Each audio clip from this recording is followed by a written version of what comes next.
बिस्मिल्लाहिर्रहमानिर्रहीम। अस्सलामु अलैकुम। मोहतरम नाजरीन, आज का हमारा मौजू है हज़रत आदम अलैहिस्सलाम। हज़रत आदम अलैहिस्सलाम सबसे पहले इंसान हैं जिनको अल्लाह ने दुनिया में भेजा, और सबसे पहले नबी आप हैं। आप ही की औलाद सारी दुनिया में फैली। जब अल्लाह ताला ने दुनिया को आबाद करने का इरादा किया तो उसने फरिश्तों से कहा, मैं दुनिया में अपना एक नायब खलीफा बनाना चाहता हूँ। फरिश्तों ने कहा, ए अल्लाह, तो दुनिया में ऐसे शख्स को नायब बनाना चाहता है जो खराबियां करे और खून करता फिरे। हम तेरी तारीफ करने के साथ तेरी तस्बीह और पाकी बयान करते रहते हैं। अल्लाह ताला ने फरमाया, मैं वो बातें जानता हूँ जो तुम नहीं जानते।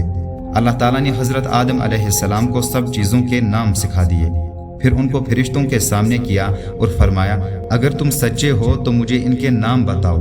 उन्होंने कहा कि तू पाक है, जितना इल्म तूने हमको बख्शा है उसके सिवा हमको कुछ नहीं मालूम। फिर अल्लाह पाक ने फरिश्तों को हुक्म दिया कि तुम आदम अलैहिस्सलाम को सजदा करो, तो वो सब सजदे में गिर पड़े, मगर शैतान ने सजदा नहीं किया। उसका जिक्र पहले भी आया है। अल्लाह ताला ने हज़रत आदम अलैहिस्सलाम से कहा कि तुम और तुम्हारी बीवी जन्नत में रहो और जहाँ से चाहो खाओ पियो, मगर एक खास दरख्त के मुतालिक हज़रत आदम अलैहिस्सलाम को मना किया कि इसके करीब भी न जाना, वरना तुम भी जालिमों में से हो जाओगे। इस तरह अल्लाह ताला ने हज़रत आदम अलैहिस्सलाम का इम्तिहान लिया कि देखें ये हमारा कहना मानते हैं या भूल जाते हैं और शैतान के बहकाए में आ जाते हैं। शैतान जो पहले ही हज़रत आदम अलैहिस्सलाम से नाराज़ था कि उनकी वजह से वो खुदा ताला के दरबार से निकाला गया और खुदा ताला की लानत उस पर हुई, और उसने कसम खाई थी कि मैं हज़रत आदम अलैहिस्सलाम और उसकी औलाद को क़यामत तक बहकाता रहूँगा कि अल्लाह का कहना न माने और खूब बुराइयां फैलाई। वो हज़रत आदम अलैहिस्सलाम और उनकी बीवी हज़रत हव्वा अलैहिस्सलाम को बराबर बहकाता रहा कि इस दरख्त का फल तुम ज़रूर खाओ, इसके खाने से तुम फरिश्ते बन जाओगे, जन्नत में से कभी न निकलोगे। आखिर एक दिन हज़रत आदम अलैहिस्सलाम और उनकी बीवी हज़रत हव्वा अलैहिस्सलाम भूल से शैतान के बहकाए में आ गए और दरख्त का फल खा लिया। फल खाते ही जन्नत का लिबास उनके बदन से गायब हो गया और वो जन्नत के पत्तों से अपने बदन को छुपाने लगे।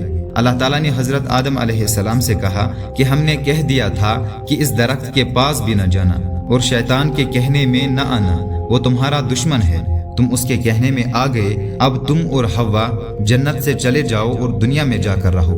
हज़रत आदम अलैहिस्सलाम को जन्नत से निकलने और शैतान के बहकाए में आने का बहुत रंज हुआ और बहुत अरसा तक अल्लाह ताला से माफ़ी मांगते रहे और रोते रहे कि अल्लाह ताला मुझे माफ़ कर दे।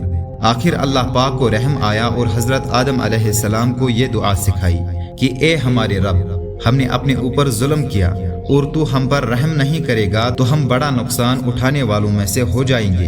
तो हज़रत आदम अलैहिस्सलाम ने यह दुआ बहुत गिड़गिड़ा कर मांगी, और अल्लाह पाक तो बहुत रहम करने वाले हैं। जब कोई बंदा गुनाह कर लेता है और सच्चे दिल से तौबा कर लेता है कि ए अल्लाह, ये गुनाह तो मुझसे गलती से हो गया, आइंदा ऐसा न करूँगा, तो वो माफ़ कर देते हैं। चनाचे हज़रत आदम अलैहिस्सलाम को भी अल्लाह पाक ने माफ़ कर दिया और फिर कहा कि तुम और तुम्हारी औलाद दुनिया में रहो, और ये बात याद रखो कि जब मेरी तरफ से कोई नबी मेरी हिदायत लेकर तुम्हारे पास आए तो तुम उसका कहना मानना। जो मेरे भेजे हुए नबियों का कहना मानेगा उसको फिर न कोई खौफ होगा और न गम होगा, और जो लोग मेरे नबियों की बात को नहीं मानेंगे और हमारी आयतों को झुठलाएंगे वो दोज़ख में जाएंगे और हमेशा उसी में रहेंगे।